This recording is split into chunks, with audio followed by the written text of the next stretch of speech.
सभी को जय मसीह की।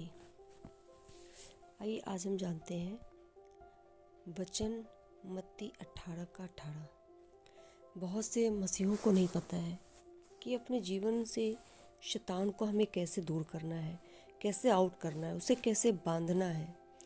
प्रभु ने आपको अधिकार दिया है और अधिकार आप जब तक अधिकार से प्रार्थना नहीं करेंगे, उस शैतान को अपने अधिकार से बांधेंगे नहीं, उसको आउट नहीं करेंगे, वो शैतान कैसे आपकी लाइफ से जाएगा।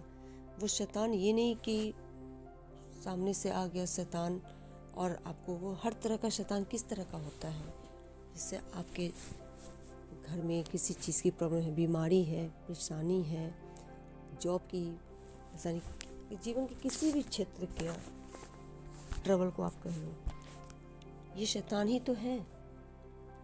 तो आप अपने जीवन से शैतान को कैसे बांध सकते हो? प्रभु ने आपको अधिकार दिया है। बाइबल मत्ती 18 कहता है, मैं तुमसे सच कहता हूँ, जो कुछ तुम पृथ्वी पर बांधोगे वह स्वर्ग में बंधेगा। देखिए प्रभु ने कितना बड़ा अधिकार दिया है, जो कुछ तुम पृथ्वी पर बांधोगे वह स्वर्ग में बंधेगा। और प्रभु क्या कह रहे हैं कि मैं तुमसे सच कहता हूँ। इसका मतलब प्रभु झूठ नहीं बोलते हैं, प्रभु सच कहते हैं। प्रभु को पता है कि लोग यकीन नहीं करेंगे, इसलिए प्रभु कहते हैं कि मैं तुमसे सच कहता हूँ। तो प्रभु ने आपको इतना बड़ा अधिकार दिया है शैतान को इस पृथ्वी पर बांधने का। आप सिर्फ अपने मुंह से उसको कमांड करोगे, बांधोगे कि मैं शैतान को अपने जीवन के हर एक क्षेत्र से बांधती हूँ प्रभु यीशु मसीह के नाम में, और वो स्वर्ग में बंध जाएगा। तो आपको अपनी लाइफ से कमांड करना है, शैतान को बांधना है, अपने जीवन के हर एक क्षेत्र से उस दुष्ट को बांधना है। जैसे आप चाहते हो कि प्रभु हमें आशीष दे, तो प्रभु आपको आशीष भी दे रहे हैं इसी वचन में। प्रभु इसी वचन में क्या कह रहे हैं, जो कुछ तुम पृथ्वी पर खोलोगे वह स्वर्ग में खुलेगा।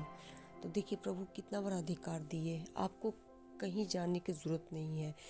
सारे आशीषें प्रभु ने इसी पृथ्वी पर रखा है, और इसी धरती पे किसके लिए रखा है? आपके लिए रखा है, अपने लोगों के लिए, मसीहों के लिए रखा है। प्रभु आपको जीवित वचन दे रहे हैं, और वचन के अनुसार प्रभु आपको बोल रहे हैं अपने आशीषों को अपने जीवन में लेने के लिए।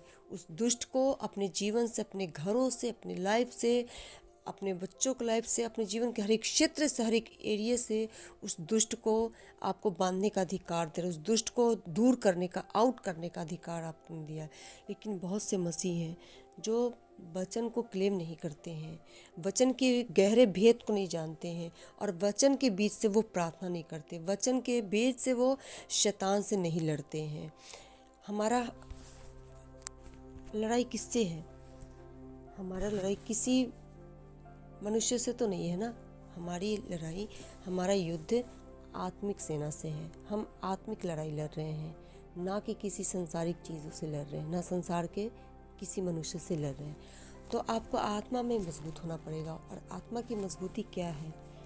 प्रभु का वचन है। आप वचन जब पढ़ोगे, वचन से जब क्लेम करोगे, तभी वो चीज़ें, तभी उस लड़ाई को आप जीत सकते हो, आप तभी उसमें विक्ट्री को हासिल करोगे।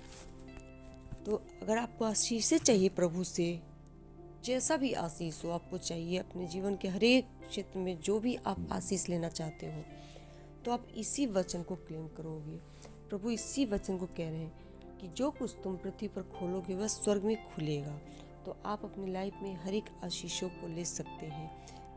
आप क्लेम करें कि मैं अपने जीवन में हर एक आशीषों को खोलती हूँ प्रभु यीशु मसीह के नाम में। और आप विश्वास कर ले कि मैंने जो कुछ भी प्रभु से मांगा है, इस पृथ्वी पर खोला है, वह स्वर्ग से खुल चुका, वो आशीषें मेरे जीवन में आ चुकी है। आप जब ऐसा क्लेम करोगे और विश्वास कर लोगे, तो वो आपके जीवन में हो जाएगा, और उसमें कोई भी कंफ्यूजन नहीं, कोई भी शक नहीं कि आपकी लाइफ में वो काम नहीं हुआ। क्योंकि प्रभु कहते हैं कि तू विश्वास करो, संदेह मत करो। संदेह करोगे तो काम नहीं होता, विश्वास करो। आपने जो कुछ भी विश्वास से बोला वो आपकी लाइफ में आ चुका, स्वर्ग से वो रिलीज़ हो चुकी है। और जैसे आप शैतान को कमांड करते हो, तो आप ये विश्वास करो कि शैतान वहाँ स्वर्ग में बंध चुका है। तो ये वचन इतना, मतलब कि पावरफुल तो सभी वचन है, लेकिन आप ऐसा करके देखो, इस वचन को क्लेम करके देखो। अगर आपको बुरे सपने आते हैं, आपके घर में कलेश रहता है, लड़ाई झगड़ा रहता है, किसी ने आपके खिलाफ कहीं पे आपके खिलाफत बोल दी, किसी ने आपकी झूठी साक्षी दे दी, आपके खिलाफ चुगली कर दी, किसी ने आपको झूठा आरोप लगा दिया, तो आप इन चीज़ों को क्लेम करो अपनी लाइफ से। उस व्यक्ति को दोषी मत ठहराओ, क्योंकि कोई भी व्यक्ति बुरा नहीं होता, उसके पीछे एक स्पिरिट होती है जो उस मनुष्य को, उस व्यक्ति को आपसे दूर कर देती है, आपके और उसके बीच नफरत को लेकर के आती है।